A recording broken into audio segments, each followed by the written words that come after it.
नमस्ते बच्चों। DAV MOIL public school e learning class में आपका स्वागत है।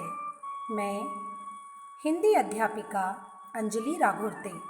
प्यारे बच्चों, आज हम श्रवण कौशल 4 में एक कहानी सुनेंगे जिसका नाम है कभी घमंड ना करें।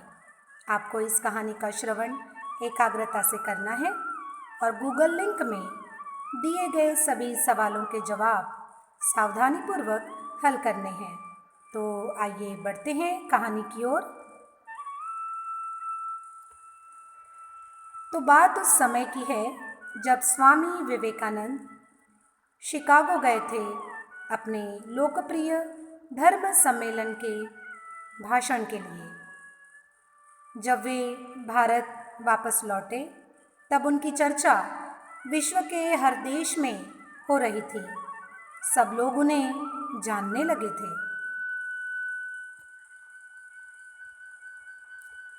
स्वामी जी भारत वापस आकर अपने स्वभाव अनुरूप भ्रमण कर रहे थे। इस समय वे हिमालय और इसके आसपास के क्षेत्रों में थे। एक दिन वो घूमते घूमते एक नदी के किनारे आ गए। वहाँ उन्होंने देखा कि एक नाव है पर वह किनारा छोड़ चुकी है।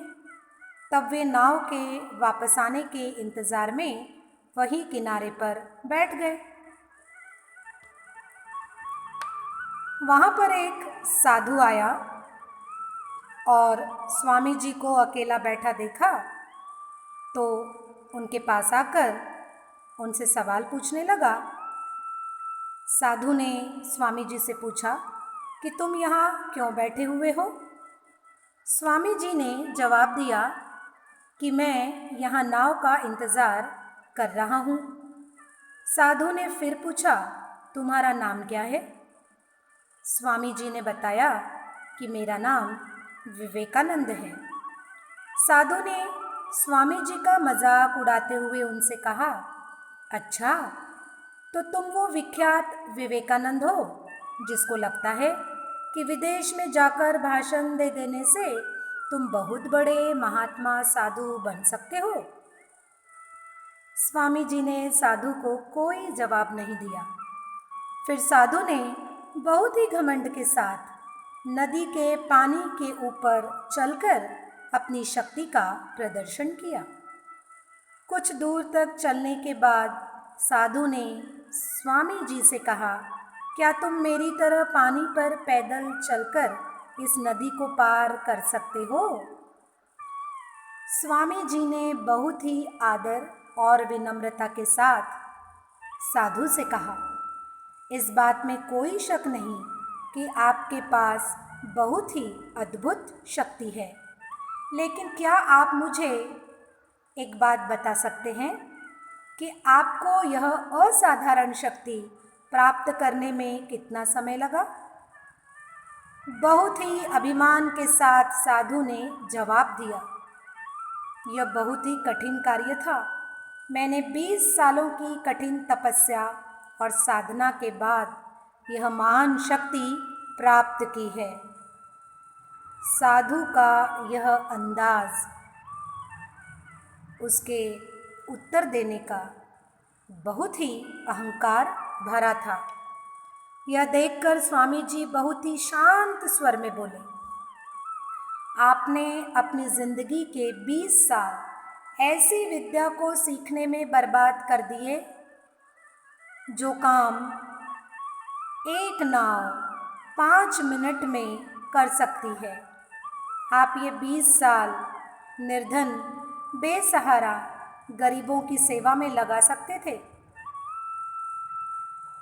आपने अपने ज्ञान और शक्ति का प्रयोग यदि देश और देशवासियों की प्रगति में किया होता तो बहुत बड़ी बात थी, परंतु आपने अपने 20 साल सिर्फ 5 मिनट बचाने के लिए व्यर्थ कर दिए। ये कोई बुद्धिमानी नहीं है। स्वामी जी के मुख से इस प्रकार की बातों को सुनकर साधु का सिर झुक गया और स्वामी जी नाव में बैठकर नदी के दूसरे किनारे की ओर चले गए। प्यारे बच्चों, यह थी आज की कहानी। इस कहानी से आपको एक बहुत बड़ी सीख मिलती है। आप जानना चाहेंगे वह सीख कौन सी है? आइए मैं आपको बता दूं। इस कहानी से हमें यह सीख मिलती है कि ज्ञान और शक्ति का सही प्रयोग आवश्यक है। किसी शक्ति को प्राप्त करके यदि हम उस पर घमंड करते हैं तो यह मूर्खता है। शक्ति का सही जगह पर सही इस्तेमाल करना ही वास्तविकता में बुद्धिमानी है। स्वामी विवेकानंद ने साधु से ठीक ही तो कहा कि इस शक्ति का प्रयोग गरीब, निर्धन और बेसहारा के लिए किसी काम का नहीं था। यह शक्ति उनके कौन से काम की थी? ना ही ये साधु के काम की थी। यह तो समय की बचत थी। और बचत भी क्या, समय की बचत तो नाव से एक किनारे से दूसरे किनारे में जाने में होती। पैदल चलने में तो अधिक समय लगता। यदि साधु अपनी दिव्य शक्ति से, अपनी साधना और तपस्या से कोई ऐसी शक्ति प्राप्त करते जिससे बेसहारा लोगों का अच्छा कार्य हो सकता था, तो उसमें बड़ी बात थी।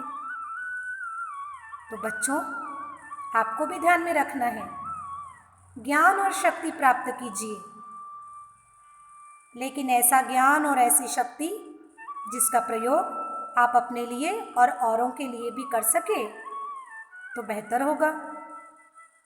बच्चों, इस सीख को आप अपने जीवन में अमल में ज़रूर लाइएगा। यह आपके लिए फ़ायदेमंद ही साबित होगी। आज के लिए इतना ही। मुझे विश्वास है कि आज की कहानी आपको बहुत ही पसंद आई होगी। तो बच्चों, हम फिर मिलेंगे अगली कक्षा में एक नई कहानी के साथ। तब तक के लिए धन्यवाद।